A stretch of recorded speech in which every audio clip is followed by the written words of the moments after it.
जय श्री कृष्ण दोस्तों, कैसे हो आप सब। देखो लास्ट में अपन ने स्टीरियो केमिस्ट्री के टोटल 15 वीडियो लेक्चर हैं वो कंप्लीट कर लिए थे। आज अपना जो टॉपिक शुरू होगा वो होगा जीओसी। 12th क्लास वाले जो बच्चे आज मुझसे नए जुड़े हैं, आज मैंने ग्रुप क्रिएट किया है जिसमें मेरे स्टूडेंट मुझसे आज जुड़े हैं, उनको मैं बता देता हूँ कि आपकी ऑर्गेनिक शुरू करने से पहले यदि किसी भी प्रकार की कोई कमी आपके 11th क्लास में रह गई है तो वो कमी अपन पहले पूरी करेंगे, उसके बाद अपन ऑर्गेनिक शुरू करेंगे। क्योंकि जब तक अपना ऑर्गेनिक में बेस क्लियर नहीं होगा तब तक चैप्टर पढ़ने का कोई भी मतलब नहीं है। चाहे रिएक्शन आप याद करो चाहे रटो, उससे फिर कोई मतलब नहीं निकलेगा। तो सबसे पहले अपन कंसेप्ट क्लियर करेंगे और अपने वीडियो यही चलने वाले हैं कुछ दिनों तक। देखो आज से अपन जो टॉपिक शुरू कर रहे हैं वो होगा अपना टॉपिक जीओसी। जीओसी का मतलब है जनरल ऑर्गेनिक केमिस्ट्री। आज अपन पढ़ेंगे जनरल ऑर्गेनिक केमिस्ट्री।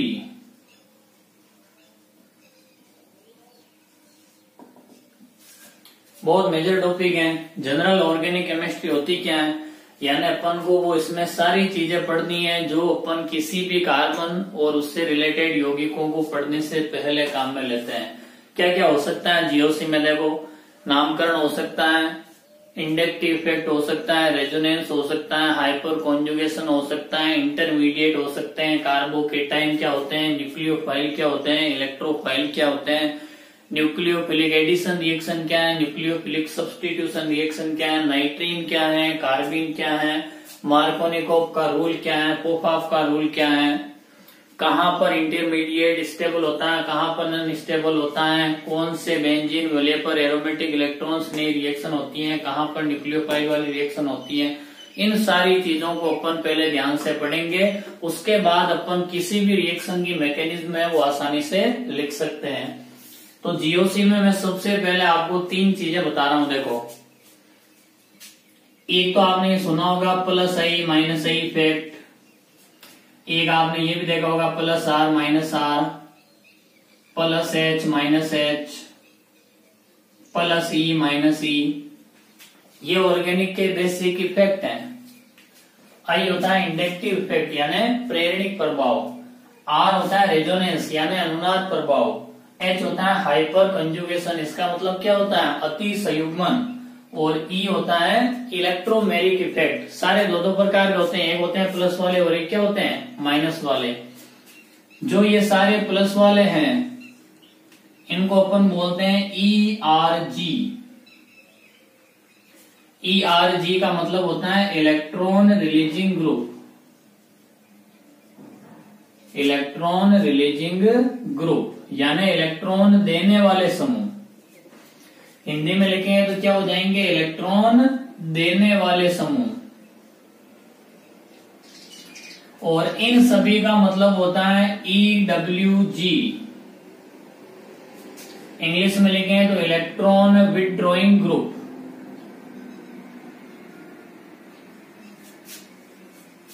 यानी ये क्या हो जाएंगे इलेक्ट्रॉन को खींचने वाले समूह।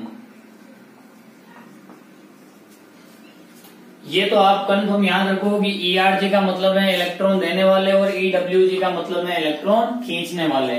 जैसे मान लो कि ये ERG है तो मैं इस तरफ यूं लगाऊंगा, और EWG है तो आप मान के चलो इसमें यूं तीर का चिन्ह आएगा। ये देने वाला और ये क्या हो गया खींचने वाला। अब देने वाले और खींचने वाले इनके अलग अलग तरह के कैरेक्टर हैं। देखो इंडक्टिव इफेक्ट है, इसमें इलेक्ट्रॉन का देना और इलेक्ट्रॉन का लेना, यानी कोई ग्रुप चाहे इलेक्ट्रॉन दे रहा है चाहे कोई इलेक्ट्रॉन ले रहा है, ये सारी चीजें सिग्मा बॉन्ड के थ्रू होती हैं। यदि वो सिग्मा बॉन्ड से इलेक्ट्रॉन देता है तो प्लस आई, और सिग्मा बॉन्ड से इलेक्ट्रॉन खींचता है तो माइनस आई। रेजोनेंस का मतलब है कि यदि कोई पाई बॉन्ड से इलेक्ट्रॉन देता है तो प्लस आर, पाई बॉन्ड से इलेक्ट्रॉन खींचता है तो minus R. Hyper conjugation sigma bond से इलेक्ट्रॉन का देना और सिग्मा बॉन्ड से इलेक्ट्रॉन का लेना। और इलेक्ट्रोमेरिक इफेक्ट है ये अपन एल्कीन में पढ़ेंगे, अलग टॉपिक है तो अपन एल्कीनों में इसको ध्यान से पढ़ लेंगे। ये तो बिल्कुल छोटा सा टॉपिक है। आज अपन जो टॉपिक शुरू करने जा रहे हैं वो सबसे पहला अपना होगा इंडक्टिव इफेक्ट। देखो इंडक्टिव इफेक्ट अपन बहुत डिटेल से पढ़ने वाले हैं, ना कि केवल अपनी किताब वाला। हम इंडक्टिव इफेक्ट के साथ साथ इसकी एप्लीकेशन भी देखेंगे कि क्या क्या यूज है इसके। देखो 11th में आपके ये टॉपिक है इंडक्टिव इफेक्ट। क्या बोलते हैं इसको हिंदी में? प्रेरणिक प्रभाव। क्या बोला जाता है? प्रेरणिक प्रभाव। देखो कोई भी रासायनिक अभिक्रिया है तो रासायनिक अभिक्रिया में अपन रिएक्टेंट से प्रोडक्ट बनाते हैं, यानी अभिकारक से उत्पाद बनाते हैं। तो रिएक्शन का एक निश्चित पाथ होता है, यानी एक पथ से रिएक्शन होती है, तो बीच में कुछ इंटरमीडिएट बनते हैं। इंटरमीडिएट का मतलब है कि कुछ मध्यवर्ती बनते हैं। उन मध्यवर्ती को अपन चेक करते हैं कि कौन स्टेबल है, कौन अनस्टेबल है। स्टेबल होने पर क्या रेट ऑफ रिएक्शन पर कुछ फर्क पड़ेगा क्या, अनस्टेबल होने पर क्या न्यूक्लियोफाइल और इलेक्ट्रोफाइल का वेग कम होगा या ज्यादा होगा। तो उन सब इंटरमीडिएट की स्टेबिलिटी चेक करने के लिए अपन इस फैक्टर को काम लेते हैं। इसको बोला जाता है इंडक्टिव इफेक्ट। सबसे पहली बात इंडक्टिव इफेक्ट के लिए मैं बता रहा हूं कि इंडक्टिव इफेक्ट में इलेक्ट्रॉन का देना और इलेक्ट्रॉन का लेना ये सिग्मा बॉन्ड के द्वारा होता है, यानी सिग्मा बंध के द्वारा इलेक्ट्रॉन का आदान प्रदान। ये अपनी शुद्ध हिंदी, यानी सिग्मा बंध के द्वारा इलेक्ट्रॉन का आदान प्रदान। आदान प्रदान का मतलब है चाहे इलेक्ट्रॉन दे चाहे इलेक्ट्रॉन ले। यदि यह प्रोसेस सिग्मा बॉन्ड के द्वारा होता है तो इसे क्या बोला जाता है? Inductive effect. जैसे मान लो ये है CH3 CH। इंडक्टिव इफेक्ट है, ये इलेक्ट्रोनेगेटिविटी पर डिपेंड करता है। इलेक्ट्रोनेगेटिविटी ये मैं आपको 11th क्लास में अच्छे से पढ़ा चुका हूं। विद्युत ऋणता कि अपन आवर्त सारणी में बाएं से दाएं चलते हैं तो विद्युत ऋणता बढ़ती है, लेकिन ऊपर से नीचे चलते हैं तब क्या होती है? घटती है। तो बताओ कार्बन और क्लोरीन में किसकी विद्युत ऋणता ज्यादा होती है? क्लोरीन की। तो इस बॉन्ड के इलेक्ट्रॉन क्लोरीन अपनी तरफ खींच लेता है। तो बताओ ये बॉन्ड कौन सा हुआ? Sigma bond. तो सिग्मा बॉन्ड से कोई इलेक्ट्रॉन खींचे, ये उसका कौन सा इफेक्ट होता है? -I। और सिग्मा बॉन्ड से इलेक्ट्रॉन देता है तो ये इसका कौन सा इफेक्ट हो गया? +I। इसका मतलब है कि एक इलेक्ट्रॉन दे रहा और एक इलेक्ट्रॉन क्या करता है? खींचता है। तो ऐसा करने से जब ये बॉन्ड टूटेगा तो इस बॉन्ड के टूटने पर इस तरफ पॉजिटिव चार्ज और इस तरफ क्या आ जाएगा? Negative charge. यानी इलेक्ट्रॉन खींचने वाले समूह है उस तरफ नेगेटिव चार्ज और इलेक्ट्रॉन देने वाले समूह है उस तरफ क्या आ जाएगा? Positive charge. अब देखो मैं आपको इसमें कुछ और एग्जांपल दे रहा हूं। मान लीजिए इस प्रकार एक कार्बन की चेन है,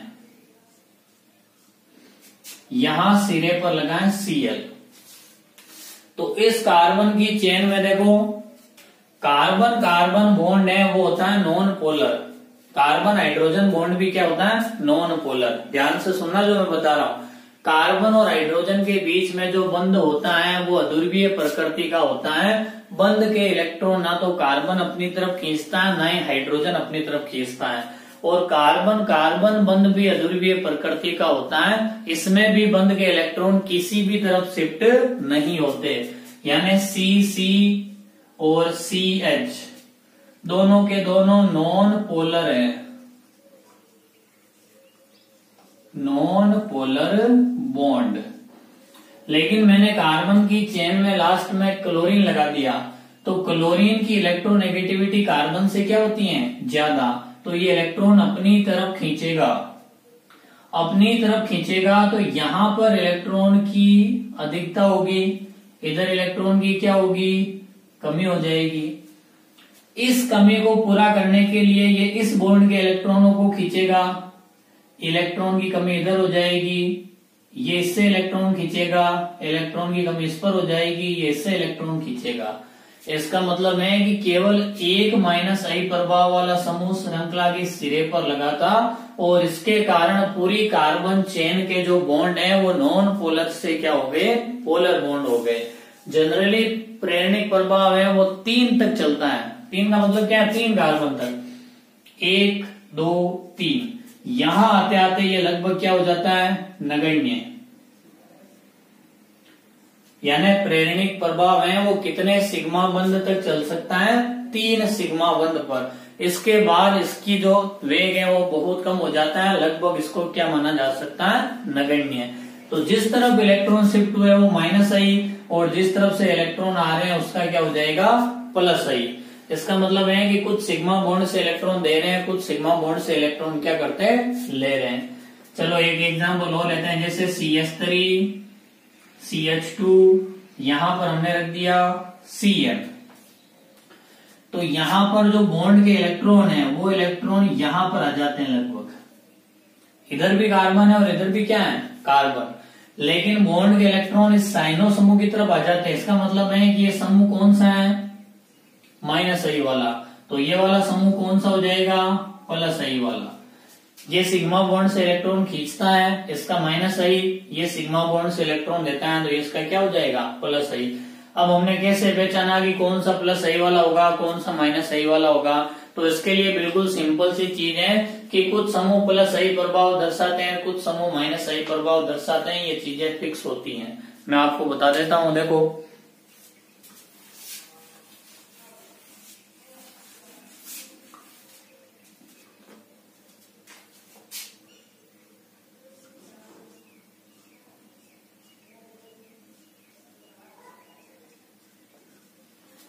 देखो ये वाला ग्रुप है, इसमें इलेक्ट्रॉन ये खींचता है, ठीक है, और इसकी बात करें तो इसमें इलेक्ट्रॉन ये खींचता है।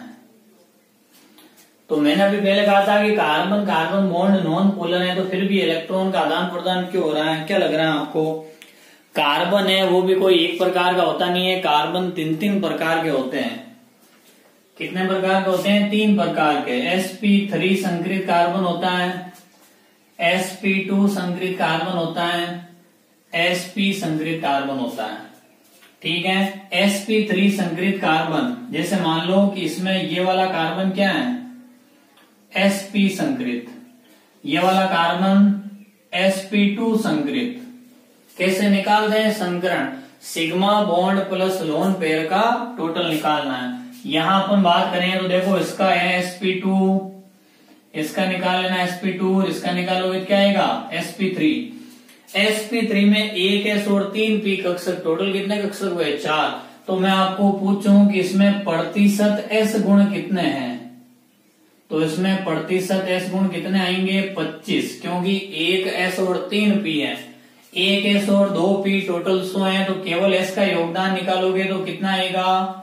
33.33। और sp में s और p का 50-50% है, तो प्रतिशत s गुण क्या आया? 50। एक चीज ये ध्यान रखना कि प्रतिशत s गुण है ये समानुपाती होता है विद्युत ऋणता के, यानी जिस कार्बन का प्रतिशत s गुण %s करेक्टर अधिक है उसकी इलेक्ट्रोनेगेटिविटी भी क्या होगी? अधिक होगी। तो आप मुझे बताओ कि इन तीनों कार्बन में सबसे ज्यादा %s करेक्टर किसमें है? sp संकरित कार्बन में। तो हमेशा याद रखना कि sp संकरित कार्बन की विद्युत ऋणता ज्यादा, विद्युत ऋणता ज्यादा का मतलब है कि उसका -i इफेक्ट ज्यादा। सबसे ज्यादा इलेक्ट्रॉन खींचने की प्रवृत्ति इसकी, फिर इसकी, फिर इसकी है। तो ये sp2 संकरित है, ये sp संकरित है, तो sp संकरित की विद्युत ऋणता ज्यादा होती है प्रतिशत s गुण के कारण, इसीलिए वो इलेक्ट्रॉन खींच रहा है। sp3 की तुलना में sp2 संकरित कार्बन की विद्युत ऋणता ज्यादा है, इसलिए वो उससे इलेक्ट्रॉन खींच रहा है। इसका मतलब है कि त्रिबंध का -i इफेक्ट होता है, डबल बॉन्ड का भी -i इफेक्ट होता है। त्रिबंध का ज्यादा और द्विबंध का थोड़ा क्या होता है? कम। इसका मतलब है कि कार्बन कार्बन बंध ध्रुवीय होते हैं, लेकिन यदि कार्बन के संकरण में कुछ परिवर्तन आता है तब इलेक्ट्रॉनों का आदान प्रदान संभव है। ये ट्रिपल बॉन्ड का -i इफेक्ट, और यहाँ पर हमने क्या देखा? डबल बॉन्ड का -i इफेक्ट। इसीलिए किसी केमिकल रिएक्शन में ये बॉन्ड यूं टूटता है और यहाँ पर ये बॉन्ड यूं टूटेगा। इसके बाद इन पर वो रिएक्शन होगी, चाहे इलेक्ट्रोफिलिक एडिशन रिएक्शन हो, चाहे न्यूक्लियोफिलिक एडिशन रिएक्शन हो। अब मैं इस चीज को मिटा रहा हूं। अब आपको बताता हूं कि प्लस आई और माइनस आई इफेक्ट वाले ग्रुप कौन कौन से हैं। देखो, एक तरफ अपन लेते हैं प्लस आई वाले, एक तरफ लेते हैं माइनस आई वाले।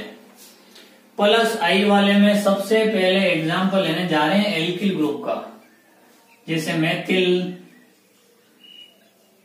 एथिल, या अपन ले लें आइसोप्रोपिल, या हम ले लें एन प्रोपिल।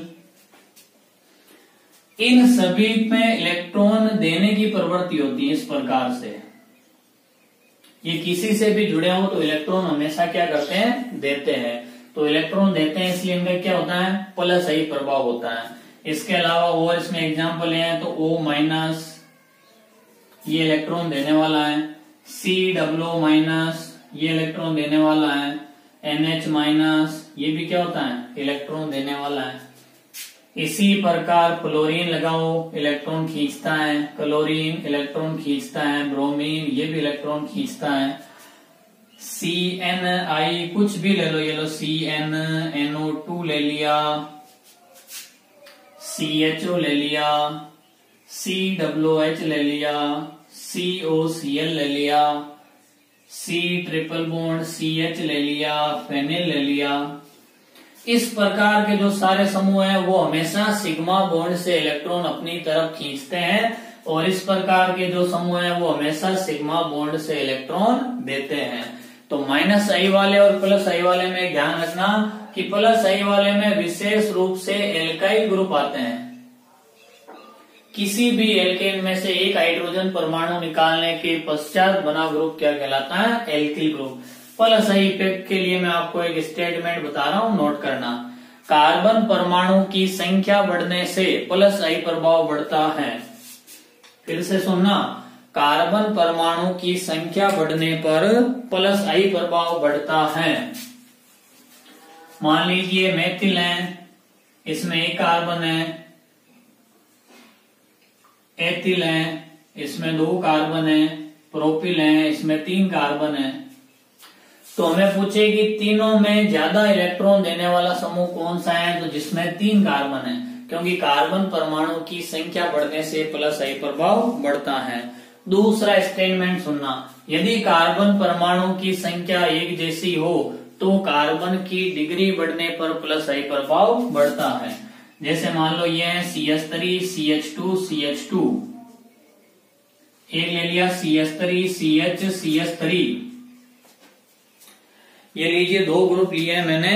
आप बताओ कि इन दोनों में कार्बन और हाइड्रोजन कितने कितने दिख रहे हैं। कार्बन तो है 3 और हाइड्रोजन कितने हैं, 7 है।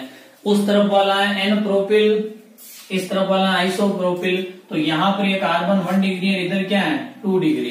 तो N प्रोपिल और आइसोप्रोपिल में किसका प्लस आई प्रभाव ज्यादा होता है, आइसोप्रोपिल का, क्योंकि यहाँ पर कार्बन की डिग्री क्या है, ज्यादा है।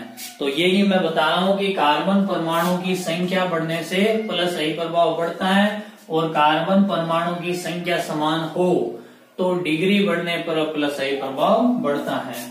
इनके लिए जो क्रम है वो बढ़ता घटता क्रम देखना है। इसमें इस प्रकार का कोई कार्बन परमाणु नहीं है, क्योंकि एल्किल ग्रुप है वो केवल प्लस आई वाले में होते हैं, माइनस आई वाले में नहीं होते। अब मैं 4 कार्बन और 9 हाइड्रोजन, इसका एक ग्रुप ले रहा हूं। देखो इसको क्या बोला जाता है, ब्यूटिल। क्या बोला जाता है इसको, ब्यूटिल। तो देखो ब्यूटिल कितने प्रकार के होते हैं, 4 कार्बन और 9 हाइड्रोजन को लिखने का एक तरीका ये होता है, ठीक है। इसके बाद एक तरीका ये भी हो सकता है CH3, CH2, CH, CH3, और यहां से इस प्रकार छोड़ दिया।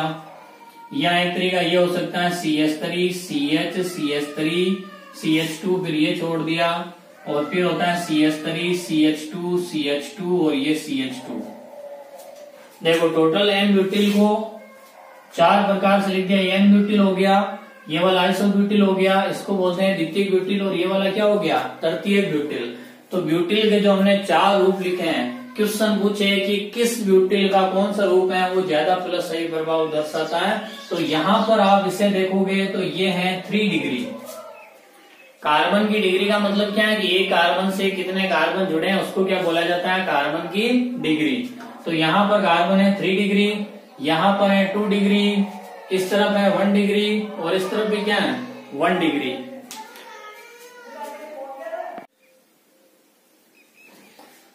तो देखो ब्यूटिल में जो ये वाला समूह है तृतीयक ब्यूटिल, इसका प्लस आई प्रभाव ज्यादा होता है, उसके बाद आता है द्वितीयक ब्यूटिल, उसके बाद आता है आइसो ब्यूटिल और लास्ट में कौन सा आता है एन ब्यूटिल। इस प्रकार अपन इनके प्लस आई प्रभाव का ऑर्डर रख सकते हैं।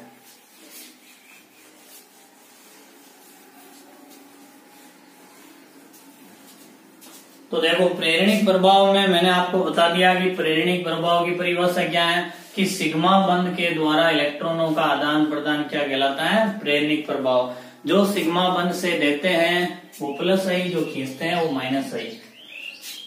इसके बाद मैं आपको रिंग पर बता देता हूं कि रिंग पर ये इंडक्टिव इफेक्ट कैसे काम करता है। छोटी रिंग इनका माइनस आई इफेक्ट होता है और बड़ी रिंग का प्लस आई इफेक्ट होता है।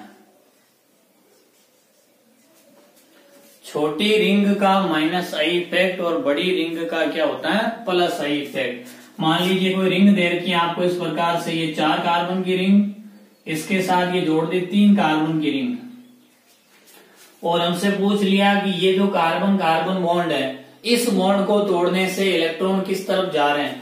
तो छोटी रिंग का माइनस आई और बड़ी रिंग का क्या होता है प्लस आई। मान लीजिए अपन ने 6 कार्बन की रिंग ली, उसके साथ 4 कार्बन की रिंग जोड़ दी, तो छोटी रिंग का माइनस आई, बड़ी रिंग का क्या हो जाएगा प्लस आई। अब मान लीजिए मैंने इस प्रकार से यूं जोड़ दिया, तो इसमें प्रतिशत एस गुण वाला लग गया कि इस कार्बन का संकरण sp3 है, इस कार्बन का संकरण क्या sp, तो बंध के इलेक्ट्रॉन इस तरफ चले जाएंगे, इसका माइनस आई इफेक्ट और इसका क्या हो जाएगा प्लस आई इफेक्ट। इसका मतलब है कि माइनस आई इफेक्ट में मैंने आपको जितने भी समूह लिखाए हैं उन सभी समूह को आप एक बार याद कर लो, उसके बाद माइनस आई वाले इलेक्ट्रॉन खींचते हैं तो उसके इस तरफ वाले इलेक्ट्रॉन डोनेट करेंगे, ये चीज कंफर्म हो जाएगी। अब अपन इसकी कुछ एप्लीकेशन देखते हैं।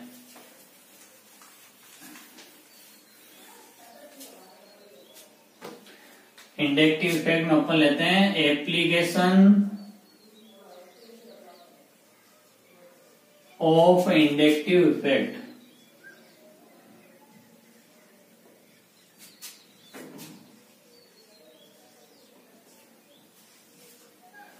हमें ये देखना है कि जो प्रेरणिक प्रभाव अपन ने पढ़ा वो कहाँ कहाँ काम में आएगा। तो देखो दोस्तों, सबसे ज्यादा ये जो काम में आएगा वो अपने ऑर्गेनिक में काम में आने वाला है। सॉरी दोस्तों,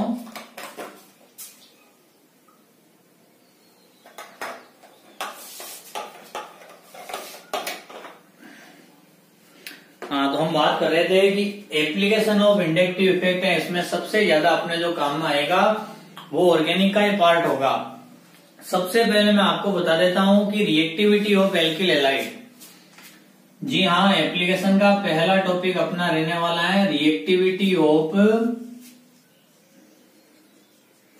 एल्किल हैलाइड। इसके बाद अपन देखेंगे एसिडिटी ऑफ एल्कोहल। तीसरा अपन देखेंगे स्टेबिलिटी ऑफ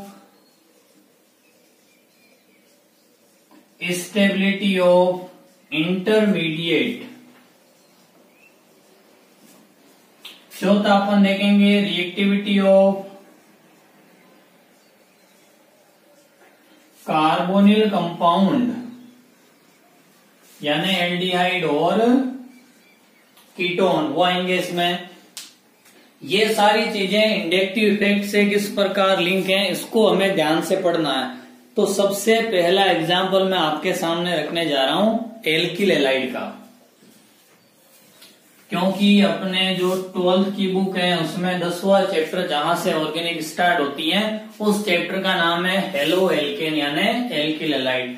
तो एल्किल हैलाइड किसको बोलते हैं? किसी भी हाइड्रोकार्बन के एक या एक से अधिक हाइड्रोजन परमाणु का प्रतिस्थापन हेलोजन से कर दिया जाए तब बनने वाले यौगिक को क्या बोला जाता है? Alkyl halide. तो मान लीजिए अपन को एल्किल हैलाइड लेते हैं RX लिखते हैं इनको। एल्किल हैलाइड है वो नाभिक स्नेही प्रतिस्थापन अभिक्रिया देते हैं। क्या देते हैं? नाभिक स्नेही प्रतिस्थापन अभिक्रिया। तो मैं लिख देता हूं, देखो एल्किल हैलाइड की अभिक्रिया किसी नाभिक स्नेही से करवाते हैं तो RNU+X- ये बनता है। एल्किल हैलाइड का हैलाइड आयन है वो तो बाहर निकल जाता है, इसकी जगह कोई दूसरा माइनस चार्ज वाला न्यूक्लियोफाइल जाके जुड़ जाता है, इसको बोला जाता है SN अभिक्रिया, सब्स्टिट्यूशन न्यूक्लियोफिलिक। हिंदी में बोले तो नाभिक स्नेही प्रतिस्थापन अभिक्रिया। इस अभिक्रिया के दो पद होते हैं, एक होता है SN1 और एक क्या होता है SN2। इसको अपन यहाँ डिस्कस नहीं करेंगे क्योंकि ये उस चैप्टर में पढ़नी है अपन को। हमें ये देखना है कि यहाँ पर इंडक्टिव इफेक्ट कैसे काम में आता है। तो SN1 और SN2 में से जो SN1 अभिक्रिया है उस SN1 अभिक्रिया में एक इंटरमीडिएट बनता है और वो इंटरमीडिएट होता है कार्बोकेटायन। क्या इंटरमीडिएट होता है? कार्बोकेटायन। तो हम कार्बोकेटायन की चर्चा कर रहे हैं तो यहां पर इसके साथ साथ कार्बेनियन को भी कवर कर लेते हैं। तो सबसे पहले देखो कार्बोकेटायन और कार्बेनियन क्या होता है। धनावेशित कार्बन को बोला जाता है कार्बोकेटायन, उस पर अटैक करता है न्यूक्लियोफाइल, और ऋणावेशित कार्बन को बोला जाता है कार्बेनियन, इस पर अटैक करता है कोई इलेक्ट्रोफाइल। इलेक्ट्रोफाइल और न्यूक्लियोफाइल क्या होते हैं ये अपन आगे जो वीडियो आएंगे उसमें ध्यान से देखेंगे। अब मैं आपको बताता हूं कि कार्बोकेटायन इंडक्टिव इफेक्ट से किस प्रकार जुड़ा है। देखो मान लीजिए कि इस प्रकार से बना है कार्बोकेटायन, एक इस प्रकार से बना है कार्बोकेटायन, एक इस प्रकार से बना है कोई कार्बोकेटायन। धनावेशित कार्बन को हमने बोला कार्बोकेटायन। जिस कार्बन पर धनावेश है उसकी डिग्री क्या है? 1। जिस कार्बन पर धनावेश है उसकी डिग्री क्या है? 2। और जिस पर धनावेश है उसकी डिग्री क्या है? 3। तो कार्बोकेटायन 3 प्रकार का हो गया, प्राथमिक, द्वितीयक और तीसरा क्या होता है? तृतीयक। प्राइमरी कार्बोकेटायन, सेकेंडरी कार्बोकेटायन और एक कौन से हो गए? Tertiary carbocation. तो हमें पूछे कि स्टेबिलिटी का ऑर्डर क्या है इनके।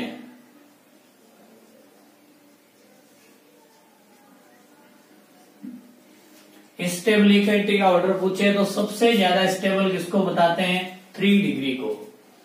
और इस 3 डिग्री को बताने का रीजन क्या होता है? Inductive effect. जिस कार्बन पर पॉजिटिव चार्ज है, पॉजिटिव चार्ज का मतलब है इलेक्ट्रॉन की कमी, इलेक्ट्रॉन की कमी का मतलब है गरीब। तो एक गरीब कार्बन है, उसको यदि कोई सहारा देने वाले हैं तो उसकी गरीबी दूर होगी, सहारा नहीं देने वाले तो गरीबी दूर नहीं होगी। तो इस गरीब को सहारा देने वाले कितने हैं? 3। इस गरीब को सहारा देने वाले कितने हैं? 2। और यहां कितना है? 1। मैंने आपको शुरू में बता दिया था कि एल्किल समूह का कौन सा प्रभाव होता है? +I। तो यहाँ पर 3 जने सहारा देने वाले हैं तो ये कार्बोकेटायन सबसे ज्यादा स्थायी है और वो वाला कम स्थायी है। तो SN1 अभिक्रिया में जब कार्बन हैलोजन बंध टूटता है तब एक कार्बोकेटायन बनता है, और कार्बोकेटायन में सबसे ज्यादा स्थायी कौन सा होता है? 3 डिग्री। इसीलिए एल्किल हैलाइड है उसकी SN1 अभिक्रिया में तृतीयक एल्किल हैलाइड तीव्रता से अभिक्रिया देते हैं, जबकि प्राथमिक एल्किल हैलाइड का ये वेग कम होता है। अब अपन कार्बोकेटायन के अलावा एक और चीज लेते हैं, कार्बेनियन। मान लो कि जिस कार्बन पर हमने प्लस चार्ज लगाया वहां यदि माइनस चार्ज हो, उस स्थिति में इंडक्टिव इफेक्ट किस प्रकार से इसको इफेक्ट करेगा? माइनस चार्ज का मतलब है इलेक्ट्रॉन की अधिकता। इलेक्ट्रॉन की अधिकता का मतलब है कि एक अमीर कार्बन है। तो देखो एक अमीर को कोई इलेक्ट्रॉन देने वाला लगा है, जिस पर इलेक्ट्रॉन है फिर भी उसको कोई इलेक्ट्रॉन दे रहा है। यहाँ इलेक्ट्रॉन की अधिकता है फिर भी 2-2 समूह इलेक्ट्रॉन देते हैं। यहाँ इलेक्ट्रॉन की अधिकता है फिर भी 3-3 समूह इसको इलेक्ट्रॉन देते हैं। अब एक चीज विशेष तौर से ध्यान रखना, प्लस चार्ज वाले को कोई इलेक्ट्रॉन देता है तब वो स्टेबल होता है, प्लस चार्ज वाले से कोई इलेक्ट्रॉन खींचता है तो वो अनस्टेबल हो जाता है। फिर से सुनो, प्लस चार्ज वाले को कोई इलेक्ट्रॉन देता है तो वो स्टेबल होता है, और प्लस चार्ज वाले से कोई इलेक्ट्रॉन खींचता है तब वो अनस्टेबल होता है। और माइनस चार्ज वाले के लिए, माइनस चार्ज वाले को कोई इलेक्ट्रॉन देता है तो वो अनस्टेबल हो जाएगा, और माइनस चार्ज वाले से कोई इलेक्ट्रॉन खींचेगा तब वो स्टेबल हो जाएगा। उल्टा है। तो माइनस चार्ज वाले को इलेक्ट्रॉन दे रहे हैं, इसका मतलब है कि ये अनस्टेबल हो रहा है। क्या होगा? अस्थायी। इसको भी इलेक्ट्रॉन दे रहे हैं तो ये भी क्या होगा? अस्थायी। इस माइनस वाले को 3-3 जने इलेक्ट्रॉन देते हैं, इसका मतलब है कि ये ज्यादा अस्थायी होगा। उसको केवल 1 जना इलेक्ट्रॉन देता है, इसका मतलब है कि वो कम अस्थायी होगा। अब मैं इसका उल्टा करता हूं, जो कम है उसका उल्टा ज्यादा, अस्थायी का उल्टा क्या होता है? स्थायी। ज्यादा का उल्टा कम, और अस्थायी का उल्टा क्या हो गया? स्थायी। तो ज्यादा स्थायी कौन हो गया? प्राथमिक। इसका मतलब है कि कार्बोकेटायन में 3 डिग्री ज्यादा स्थायी, लेकिन कार्बेनियन उसमें अपन कार्बोरेनाइन में बात करें तो ज्यादा स्थायी कौन सा होगा? प्राथमिक होगा। यदि इलेक्ट्रॉन खींचने वाला समूह लगा होता तब यहाँ पर क्रम कुछ और हो सकता था, लेकिन इलेक्ट्रॉन देने वाला समूह लगा है तब इसके अलावा यहाँ पर किसी भी प्रकार का क्रम नहीं बन सकता। अब अपन इंडक्टिव इफेक्ट में अगली चीजें देखें। उससे पहले एक बार मेरी और बात सुन लो आप, कि यहां पर यदि हम इस प्रकार से कोई समूह लगा देते, Cl CH2 CH2 माइनस, एक में लगा देता Cl CH CH और यहां कर देता CH2 माइनस, तो 2 इलेक्ट्रॉन खींचने वाले समूह लगे, 1 इलेक्ट्रॉन खींचने वाला समूह लगा। इलेक्ट्रॉन खींचने वाले समूह माइनस चार्ज को स्थायी करते हैं, तो 2 लगे तो यहां ज्यादा स्थायित्व मिलेगा। इसका मतलब है कि कार्बोकेटायन और कार्बेनियन पर प्लस आई और माइनस आई का इफेक्ट अलग अलग हो सकता है। आज मैंने आपको प्रेरणिक प्रभाव की डेफिनेशन, उसके कौन कौन से फैक्टर हैं, प्लस आई वाला कौन सा होता है, माइनस आई वाला कौन सा होता है, सिग्मा बॉन्ड के द्वारा किस प्रकार इलेक्ट्रॉन लेन देन करते हैं, एप्लीकेशन वाला पार्ट है वो अपन अगले वीडियो में और डिस्कस करेंगे, क्योंकि अभी अपना इंडक्टिव इफेक्ट कुछ और वीडियो तक चलने वाला है। एक वीडियो लेक्चर में इंडक्टिव इफेक्ट पूरा नहीं हो सकता। तो जो बेसिक चीजें मैंने आपको बताई हैं वो आज आप पढ़ना, एप्लीकेशन वाला पार्ट है वो मैं आपको कल और बताऊंगा। धन्यवाद।